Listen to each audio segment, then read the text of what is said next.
What's up, Gangaroos? So I decided while in the midst of my outside time, while the babies are in the house being taken by the grandfather, give me some outside air. Okay? I decided I wanted to tell you guys the story of how I had my son. My only son. My dun-dun. Okay? My dun-dun. You heard me. Dun-dun. You heard me. Okay? When I was about 5 months pregnant, 5, 6, give or take, 5, 6 months pregnant, my water broke. For those of y'all that don't know, like I didn't know, your water can break early.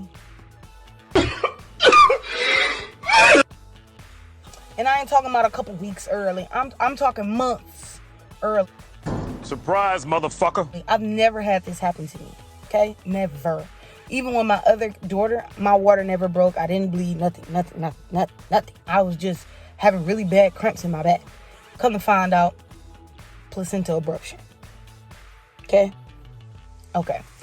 So, when I was having my son, my water broke. So I went to the hospital because I'm like, there's no way this baby's supposed to be coming out right now. Like, I just know my water is not broken. I was scared. I was petrified. I thought I was losing my son. Okay? So, in the midst, I got to the hospital. The lady was like, yeah, if your water is broken, they more than likely want to keep you in the hospital and try to hold you here until your due date. I'm like, huh? Yeah, they're going to want to keep you to your due date. Okay? My water broke in January 2023.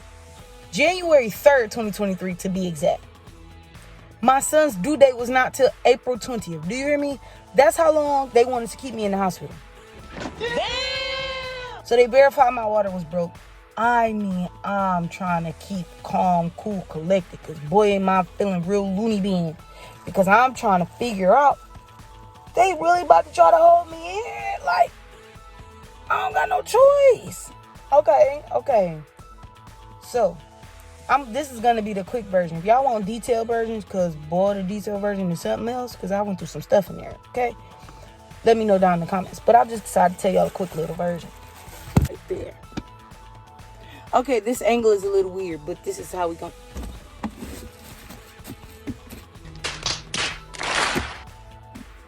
How we gonna have to do it for now. Where was that? Okay, so when I had my son, first of all, they wanted to keep him in there until April. Okay, I'm gonna keep saying that so y'all can understand the gravity of what I just said. From January to April. God! Wow! Okay. So, fast forward, I'm in there, feeling like I'm in jail, can't go nowhere, on bed rest, can't get out the bed, barely any visitors because Mario had to, be with our other kids. We still had 3 other kids that we were still obligated to take care of. Thank God it's 2 of us, so, we could do that and not have to rely solely on other people. So, so Mario had to go back and, it got to a point, okay, about towards the end of January, like January 29th. January 29th, the doctor came in. They were like, well, you haven't had any leakage. You haven't had any leakage in the last, since you got here. So my water broke that day, but it never leaked again after that. So I'm in the hospital for weeks, okay? Weeks, all the way to January 29th. The doctor comes in and is like, okay, so what we're going to do this dye test. That's when they take a needle and stick it in your belly. They insert this dye and they wait about 24 hours. And, ladies, you wear a pad. And, they check it after 24 hours. And they check to see if any of the dye has come out. If none of the dye came out, that means as a rarity, because it's rare, but that means your water has sealed back up. Okay? So I'm excited. I'm like, oh, I finally get to go home. I'm ready to get this test done. I'm ready, okay? Excited out of my mind. I'm telling every nurse that come in there, I might be going home tomorrow. They doing my test tomorrow. Let me tell y'all something. Do you know? Hold on. I said, hold on, like I'm on the phone. I lost my train of thought. Hold up. That night, before I was supposed to take that test so I can go home, I started cramping a little bit. But it wasn't abnormal cramping because my son liked to do the country bop square. Really, nigga? On my pelvic bone. Okay, that's where he liked it to reside. Okay, so this wasn't abnormal pain. So I go and I'm like, okay, I have to use the bathroom, I think. So I get up. Do you know when I get up, what is this I'm feeling on me? What is this that I'm feeling on me? And I'm like, okay, maybe my water re-broke.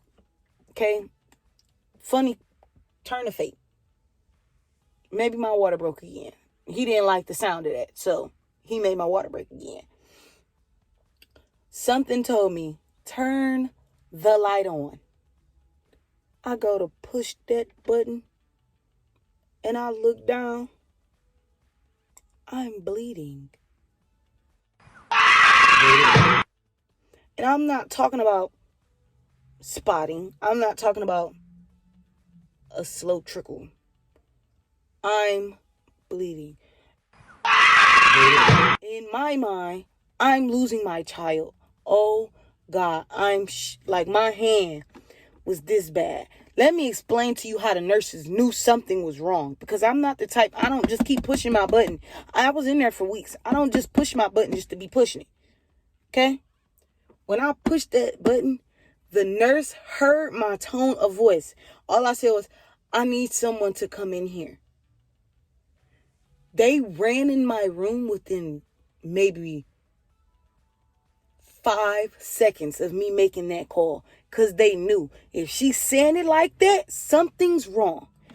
They come in instant. Okay, they trying to call me, but get things done at the same time. Boom, boom, boom. Now it's 4 or 5 nurses. Okay, bam, bam, bam. I just want to say to all you nurses that work on the OB floor, I love all of you. Y'all are on it. Y'all, please always take care of y'all patients and always make them feel comfortable. Please, I appreciate all of you. I swear I do.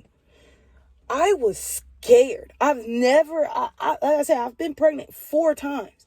I've never not one time bled. Once. I'm petrified. I'm calling Mario. It's 3 o'clock in the morning. Mario, I need you to get up here now. I'm bleeding and I'm scared. He's on his way. Okay? So the doctors come in. They get me stabilized, hooked up to everything. I had to get a catheter. For the ladies who have kids, you know, when you get a catheter, they usually have you numb. They usually have given you epidural at this time. I didn't have none of that. I was very much aware of everything going on to me. Okay? Everything they was doing to me, I felt. Okay? They get me stabilized. Now I can't eat anything until they decide what they want to do about the baby. As of right now, the baby is stable. They monitoring him and me all at the same time. And yes, I'm still bleeding at this point. Okay? I did not stop bleeding. So they hooked me up to stuff, gave me medication, trying to keep him in as long as possible. Okay? Once again, I was only like 5-6 months. Okay, if y'all want part 2, because I'm about to do something that you guys do not need to be a part of. If you guys want the part 2, let me know down in the comments and I'll drop that next. But like, subscribe, make sure you drop a comment. Follow me on all my socials, all Mario socials, and just keep up with us because, yeah. All right. See you in part 2.